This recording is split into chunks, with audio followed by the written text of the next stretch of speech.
How to take a screenshot on iPhone. To take a screenshot on your iPhone, you first need to open the screen you want to capture. Then, press the side button and volume up together, then release immediately. A thumbnail pops up at the bottom left of your screen. Tap on it to edit. Here, you will find many tools to edit the screenshot. Once you've finished editing, tap on Done at the top left corner of the screen. A drop-down menu will appear. Tap on Save to Photos to view it later from the gallery. You can also tap on this floating control center on your iPhone.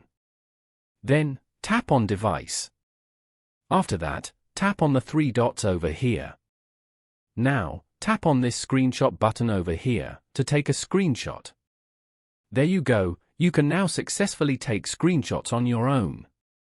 By following these simple steps, you can easily take a screenshot on iPhone.